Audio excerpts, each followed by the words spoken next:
Bom dia, espero que todo mundo está com saúde, bem disposto, em paz, feliz, que suas famílias estão bem. Nós estamos intercalando, uma semana a Lamiyashi está ensinando, uma semana eu estou lendo os ensinamentos do Chato Cadro nos comentários sobre Tara Vermelha. E a última vez que nós lemos sobre a prática de Tara Vermelha, nós falamos sobre a visualização durante a recitação de mantra do Jetsun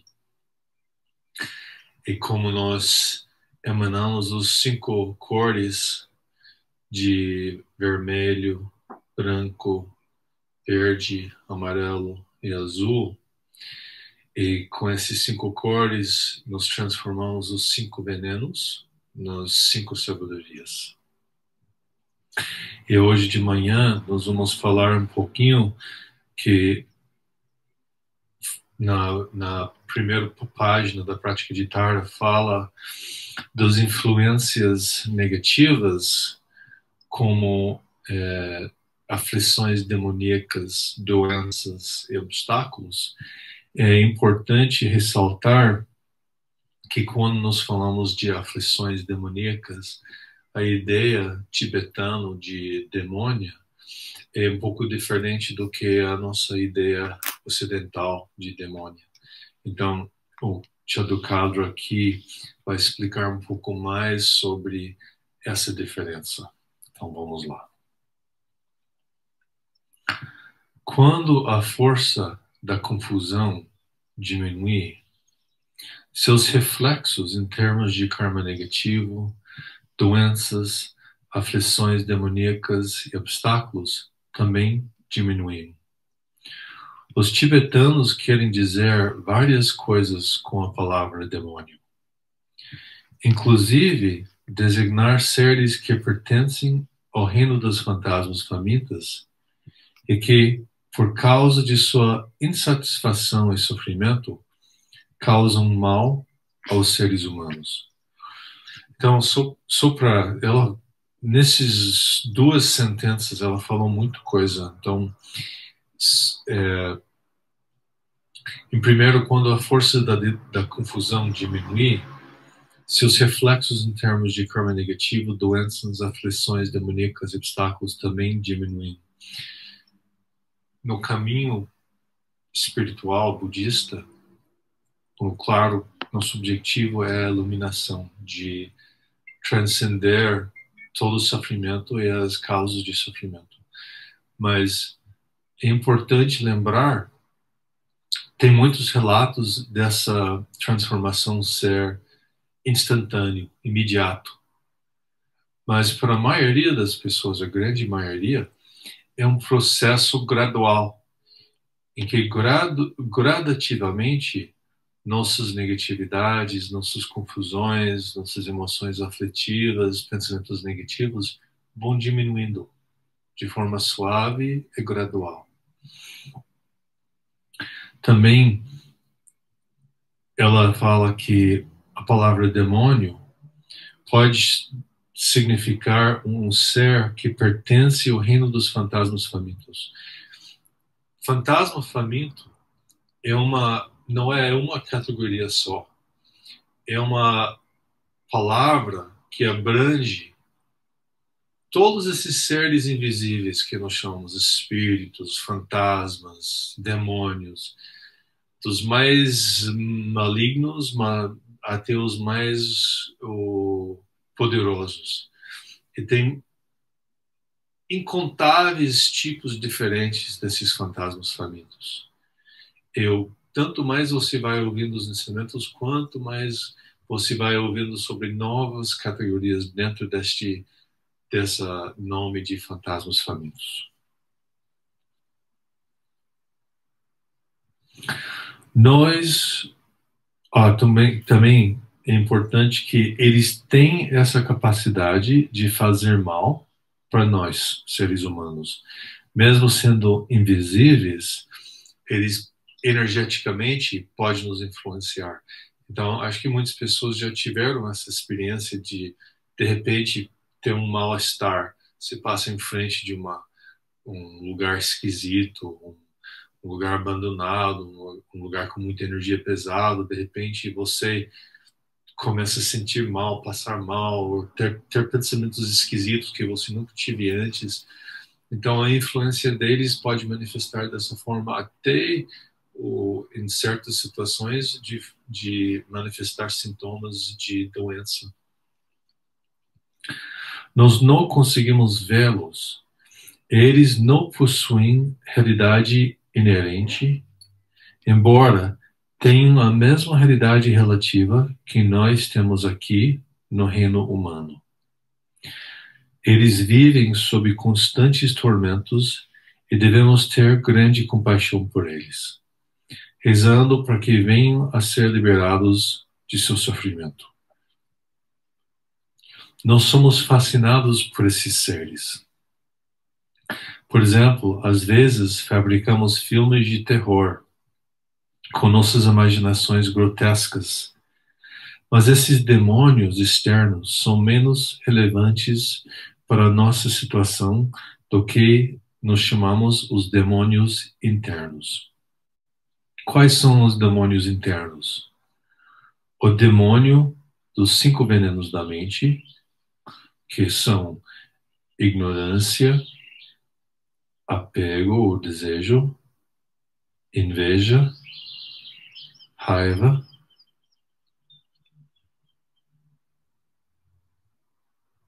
e orgulho. Esses 5 venenos poluem o nosso fluxo mental com ódio, confusão, medo, cobiça, ciúmes e todas as demais toxinas da confusão. O demônio da autogratificação é o demônio que nos seduz a buscar nosso próprio conforto, ao invés de nos voltarmos à nossa intenção altruísta para beneficiar os outros. Este demônio nos leva a ligar a televisão, a toca-disco. Não existe mais toca-disco hoje em dia, o nosso iPhone. O vídeo, hoje em dia Netflix. Bem no momento em que estávamos prestes a fazer prática ou meditar, que acalenta o nosso orgulho, sussurrando: você já fez o bastante. Você se deve isso agora. O demônio dos agregados, cuja autoidentificação traiçoeira faz com que ficamos contraídos em torno de um eu fictício e que criamos na mentira de que nossos agregados, que são forma, sentimentos, volição, percepção e consciência, compõem um eu dotado de existência intrínseca. Então, esses 5 agregados é o que nós estamos formados. Nós temos uma forma, nós temos sentimentos e sensações, nós temos volições, percepção e consciência. Então, quando esses 5 aspectos se juntam, nos damos o rótulo do eu. Mas tudo que é composto vai se decompor. Em um momento, quando nós saímos dessa vida, esses 5 agregados vão se separar. E da mesma forma que nós acreditamos neste tempo que esses 5 agregados são um eu verdadeiro, duradouro, no momento que eles se separam, nós vamos sofrer a experiência da dissolução deste eu. O terceiro demônio é o demônio da morte, que prega uma peça terrível naqueles que vivem sob o domínio do segundo demônio, o demônio de acreditar no eu formado dos 5 agregados. Ao privar o eu de forma, sentimentos, volição e percepção, deixando apenas a consciência nua para se enfrentar com os ventos do karma na hora da morte. A morte igualmente zomba daqueles que são controlados pelo demônio dos venenos da mente, separando-os dos objetos de suas projeções e deixando-os expostos e impotentes diante do potencial de sofrimento que criaram. A morte também ludibria aqueles que são seduzidos pelo demônio do prazer, tirando-lhes os objetos deste prazer, seus corpos e seus sentidos, e deixando-lhes apenas um vácuo de oportunidades perdidas. Se não reconhecermos esses 4 demônios e não compreendermos como eles se manifestam, nossa ignorância cega permitirá que exerçam sua influência negativa sobre nossas atividades do corpo, fala e mente. No entanto, enxergá-los com olhos firmes e claros não quer dizer lutar corpo a corpo com eles. Lidamos com os demônios, que são todos os obstáculos e obscurecimentos, ou afirmarmos a nossa intenção bodhicitta, e quando nos dedicamos a um trabalho altruísta pelo bem-estar de todos os seres vivos. Temos fé e tomamos refúgio em Tara.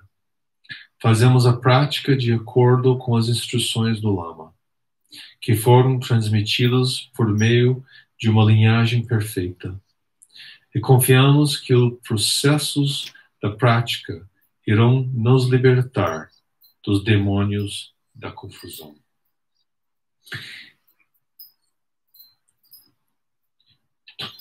Se você está se perguntando como eu posso lidar com esses demônios, como eu lido com os demônios externos, como eu lido com os demônios internos, especificamente para os demônios externos, ou esses seres invisíveis, fantasmas famintas, etc., os mestres recomendam que nós fazemos todas as práticas ajudam, mas especificamente as práticas de Sur e Ryu Sancho. Tem muitos seres todo dia partindo deste plano da existência, e alguns deles estão bem encaminhados por sua fé em sua prática espiritual, seja qual for. Também aqueles que praticaram boas ações, cultivaram um coração altruísta, bondoso, eles estão bem encaminhados, eles não perturbam os seres aqui neste nível, neste plano. Mas tem muitos seres todos os dias que estão partindo deste plano que não estão partindo bem. Esses seres precisam muito de auxílio. De quem? Dos vivos.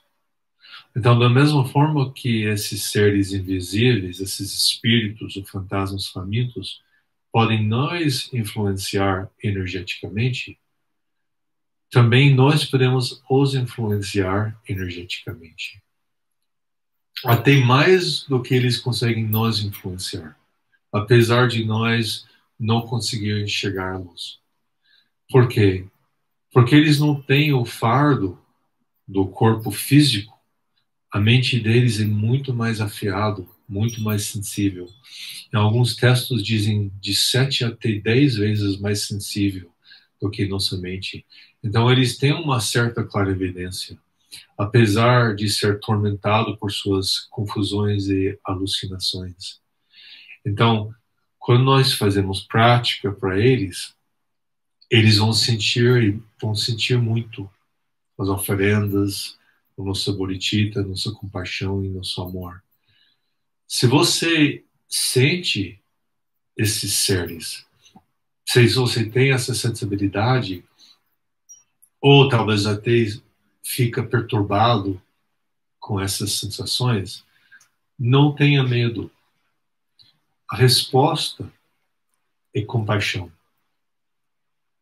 O que eles precisam? Eles precisam da mesma coisa de nós. Sustenância e amor, carinho. Então, nós fazemos oferendas de substâncias queimadas, porque eles não têm a capacidade de comer alguma coisa sólida, mas é dito que eles conseguem sentir aroma. Então, nós oferecemos, porque aroma é sem forma. Então, nós oferecemos aromas, idealmente a substância é feita dos 5 brancos, e nosso carinho é amor. É isso que eles precisam. E depois recitamos os mantras, neste caso Tara, ou na prática de Tinergia, Om Mani Padme Hum, e nós encaminhamos eles para um lugar melhor.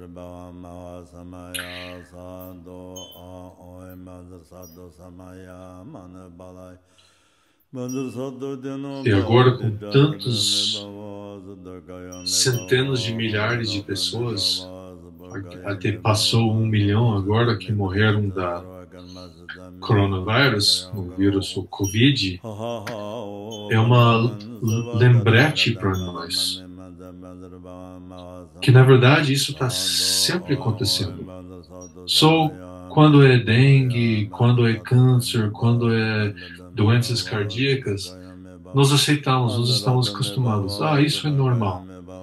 Mas tem muita gente, muito mais gente morrendo desses outros casos, tiroteios, acidentes de trânsito, do que do próprio Covid.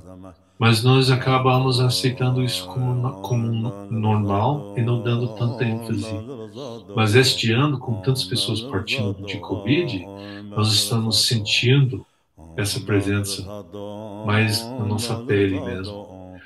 Então é uma boa oportunidade de intensificar a nossa prática, não só para as vítimas trágicas do Covid, mas para todos os seres que estão sempre partindo todos os dias neste mundo. Milhões e milhões.